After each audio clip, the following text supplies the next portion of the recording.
Hi friends, ఏ ప్రభుత్వాలైనా సరే ప్రభుత్వ ఉద్యోగులకి మరి జీతాలు పెంచాలన్నా, టీఏబిఏలు ఇవ్వాలన్నా, మరి సౌకర్యాలు కల్పించాలన్నా మరి ముందుగా మరి కరెంటు ఉద్యోగులకి కల్పించవలసిన బాధ్యత ప్రభుత్వాల మీద ఉంది.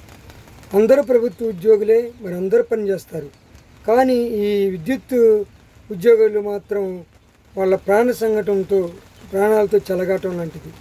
మరి వరదలు వచ్చినప్పుడు, తుఫాన్లు వచ్చినప్పుడు, మరి విద్యుత్ వైర్లు తెగినప్పుడు, వాటికి ఆటంకాలు కలిగినప్పుడు రైతులు అనకుండా పగులు అనకుండా మరి వాళ్ళు ప్రాణాలు తెగించి మరి పనులు చేస్తారు.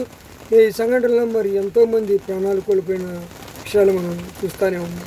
కాబట్టి ఏ ప్రభుత్వాలైనా సరే మరి ఉద్యోగులకు సౌకర్యాలు కల్పించాలనుకున్నప్పుడు ముందుగా మరి విద్యుత్ ఉద్యోగులకి కల్పించాలని నేను కోరుకుంటున్నాను. కాబట్టి ఈ వీడియో నచ్చితే లైక్ చేయండి, షేర్ చేయండి, సబ్స్క్రైబ్ చేసుకోండి. బాయ్.